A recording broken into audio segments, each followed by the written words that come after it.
Hey everybody, it's Jason Blaha here, and today I want to chat with you guys a little bit about a topic that might ruffle some feathers, but it is based on reality, and that is that if you are not genetically blessed with aesthetics, you're probably a lot better off putting your focus in strength training. And the reason I say that is because we can go into the data a little bit in a minute. I've seen, again, Greg Knuckles put a lot of stuff out on this as far as strength and muscle mass and things go. But generally speaking, the guys who have these extremely aesthetic physiques, it has to do with bone structure and it has to do with muscle insertions. And if you're not born with those things, you are not going to look like these guys. Now, a lot of people will make silly arguments about body fat and stuff like that. That honestly doesn't matter in terms of genetics. It doesn't matter in terms of genetics because anybody can get leaner, right? Anybody in theory can get leaner if they just starve themselves down. You can get under 10% body fat, even the most genetically unblessed person as far as body fat gain goes. Okay, so that really isn't a factor there because that can be overcome with hard work and discipline. Okay, that can actually be done. So that's kind of a misconception. But the structure itself, very genetically based. And you can only do so much to change that. I'm not telling you guys who are even strength training don't care at all about your aesthetics. Because I have clients who train purely for strength, but they still diet down a little bit. They try to keep their body fat lower. They do extra delt work. You know, they do those things. But it is not their primary focus. It's not their primary focus. And here's what I would say on that.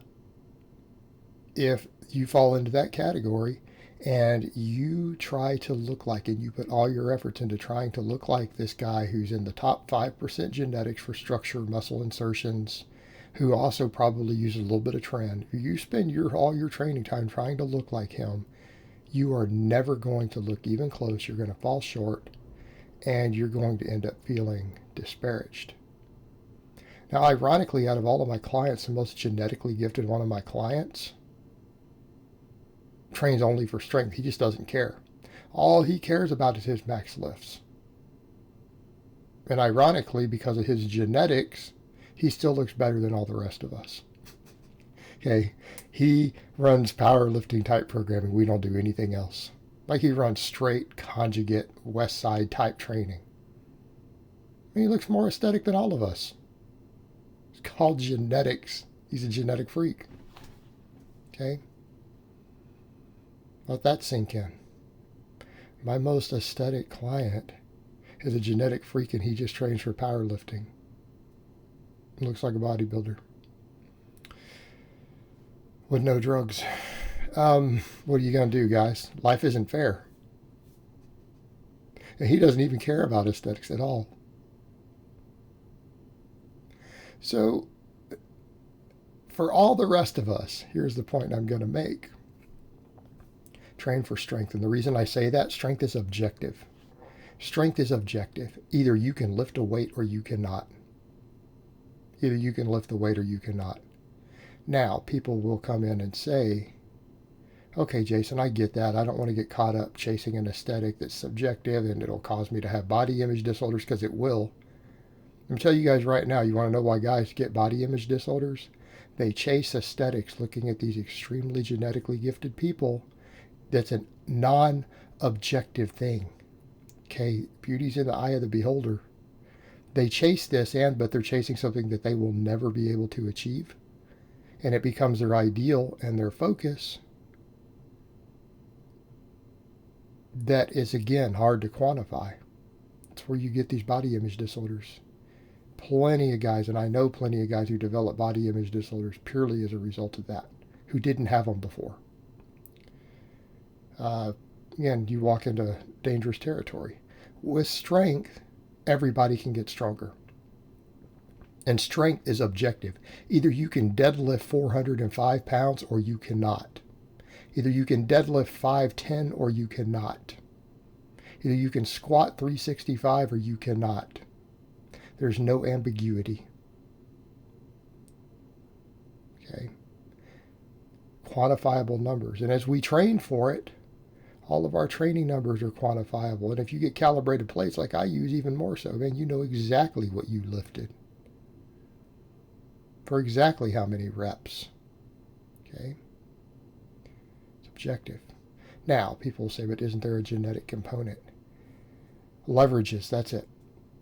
Leverages, that's the only genetic component you need to worry about for 1 rep max strength. People say, what? That's it. Look at the data. Knuckles and all these other people have looked at it. You know what they found?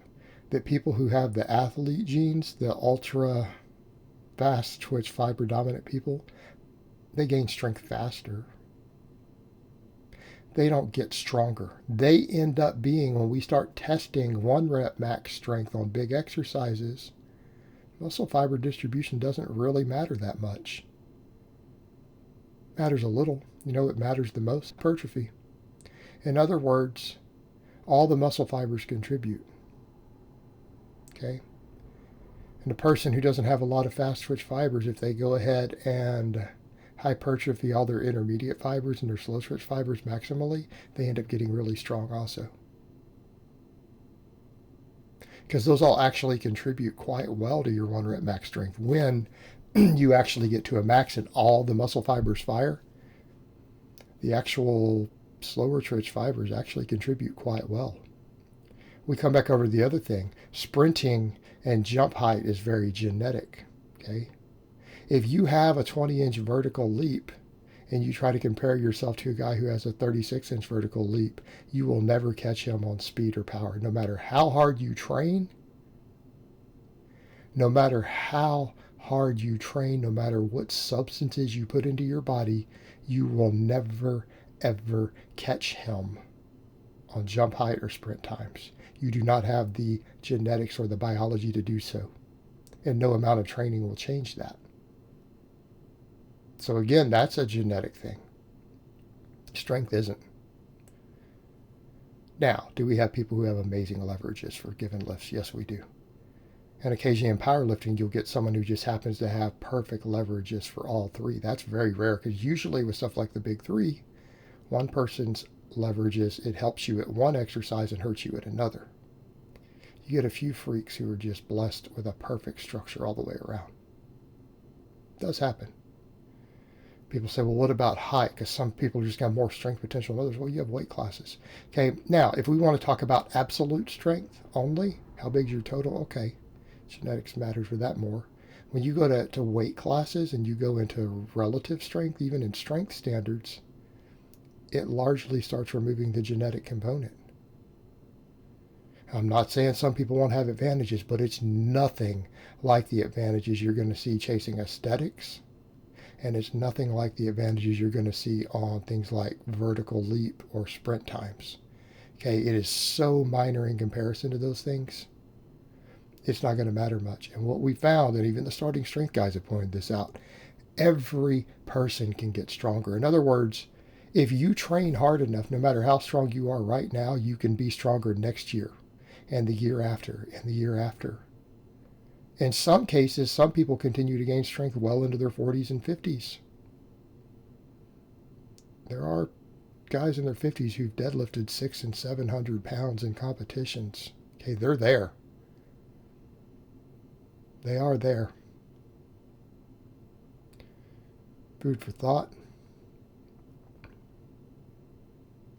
So everybody can get stronger. That's why training for strength is for the rest of us.